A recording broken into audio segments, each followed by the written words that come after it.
சீன முதலீடுகள் இந்தியா திடீர் ஆர்வம் காட்டுறது ஏன்? இந்தியா சீனா இடையே கால்மன் பள்ளத்தாக்கில் நடைபெற்ற இராணுவ மோதலை அடுத்து 2 நாட்டு உறவுகளும் மோசமடைந்துச்சு. அதற்கு பின்னர் சமாதான பேச்சுவார்த்தைகளுக்கு பிறகு 2 நாடுகளுக்கு இடையேயும் ஒரு சிறிதாக உறவில் முன்னேற்றம் ஏற்பட்டு வருது.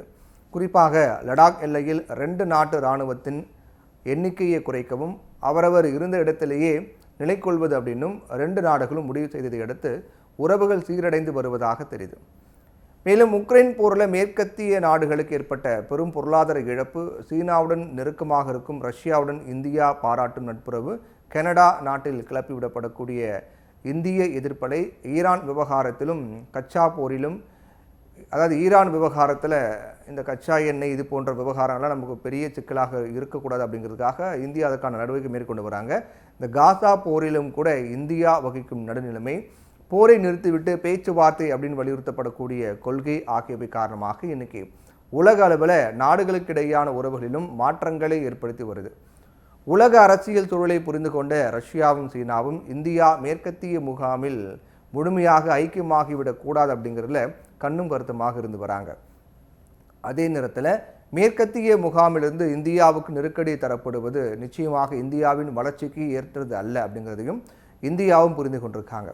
அதனால் சீனா எதிர்ப்பு என்பது மட்டுப்படுத்தப்பட்டு அதனுடனான நல்லுறவுகளுக்கு வாய்ப்புகளை இந்தியா திறந்துவிட தயாராகி இருக்கிறது.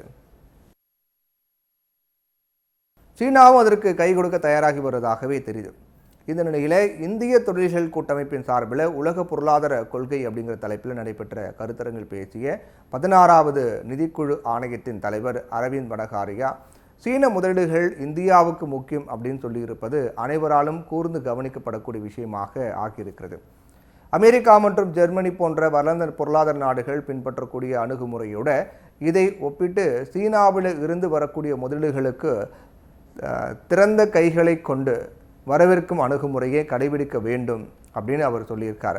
சீனாவை அனைத்து முகாம்களிலும் கடுமையாக எதிர்க்கும் வளர்ந்த நாடுகளே பரந்த அளவிலான துறைகளில் சீன முதலீடுகளை ஏற்றுக்கொள்ள தயாராக இருக்கும்போது இந்தியா இதே போன்ற நிபந்தனைகளின் கீழ் அத்தகைய முதலீடுகளை வரவேற்க பரிசீலிக்க வேண்டும் அப்படிங்கிறதே நிதிக்குழு ஆணையத்தின் தலைவருடைய கருத்தாக இருக்கிறது. அரசின் கொள்கை பின்னணி இல்லாமல் பனகாரியா இந்த கருத்தை வெளியிட்டிருக்க முடியாது. ஏன்னா இந்தியாவின் 2023-24 ஆண்டுக்கான பொருளாதார ஆய்வறிக்கையில் சீனாவின் முதலீட்டை ஈர்க்க தீவிரமாக முயற்சிக்க வேண்டும் அப்படின்னு சொல்லப்பட்டிருக்கிறது இங்கே குறிப்பிடத்தக்கது. நாட்டில் பணவீக்க மோசமாக இருக்கும் நிலையில் வட்டி விகிதத்தை குறைக்க முடியாது என ஆர்பிஐ தனது நாணய கொள்கை முடிவில் ஆர்பிஐ தெரிவித்துவிட்ட நிலையில் மத்திய அரசு சீன முதலீடுகளுக்கு கதவை திறப்பது மூலமாக உற்பத்தி மற்றும் வேலைவாய்ப்பு சந்தையை மேம்படுத்த அரசு திட்டமிட்டிருக்கிறதா அப்படிங்கிற கேள்வியும் எழுகிறது. ஏன்னா இப்போது சீன ஸ்மார்ட் போன்களுக்கு சாதகமான சூழல் இந்தியாவில் உருவாகி இருக்கிறது. 2020க்கு பிந்தைய காலகட்டம் இந்தியாவில் உள்ள சீன ஸ்மார்ட் போன் நிறுவனங்களுக்கு கணிசமான சவால்களை முன்வைத்தது. நிதி முறைகேடுகள், பண மோசடி மற்றும் வரி ஏய்ப்பு உள்ளிட்ட குற்றச்சாட்டுகளுக்காக இந்திய அமைப்புகள் அதிரடியான சோதனை, வங்கி கணக்கு முடக்கம் அப்படின்னு பல கடும் நடவடிக்கைகளை எடுத்தாங்க. இந்த சோதனைகளும் விசாரணைகளுக்கு மத்தியில் மத்திய அரசு அமைப்புகள் புதிய முதலீடுகளை, கட்டுப்பாடுகள், சொத்து பறிமுதல் மற்றும் உயர்மட்ட மேலாளர்களுடைய கைது போன்றவையும் நடந்துச்சு. இதனால் சீன நிறுவனங்கள் இந்தியாவில் தனது செயல்பாட்டை ஸ்மார்ட் போன் நிறுவனங்கள் மொத்தமாக முடக்கியது. ஆனால் தற்போது நிலைமை மாறியிருக்கு. இந்த புதிய நம்பிக்கையின் எதிரொலியாக OnePlus, Xiaomi, Vivo மற்றும் Oppo போன்ற நிறுவனங்கள் தன்னுடைய மார்க்கெட்டிங் தளத்தை மீண்டும் வளர்த்து வருகிறது. இந்த நிறுவனங்கள் மீண்டும் மார்க்கெட்டிங் விளம்பரம், இந்திய பிராண்ட் தூதுவர்களை நியமித்தல் உள்ளிட்டவற்றுக்கு நிதியை ஒதுக்க தொடங்கியிருக்கிறது.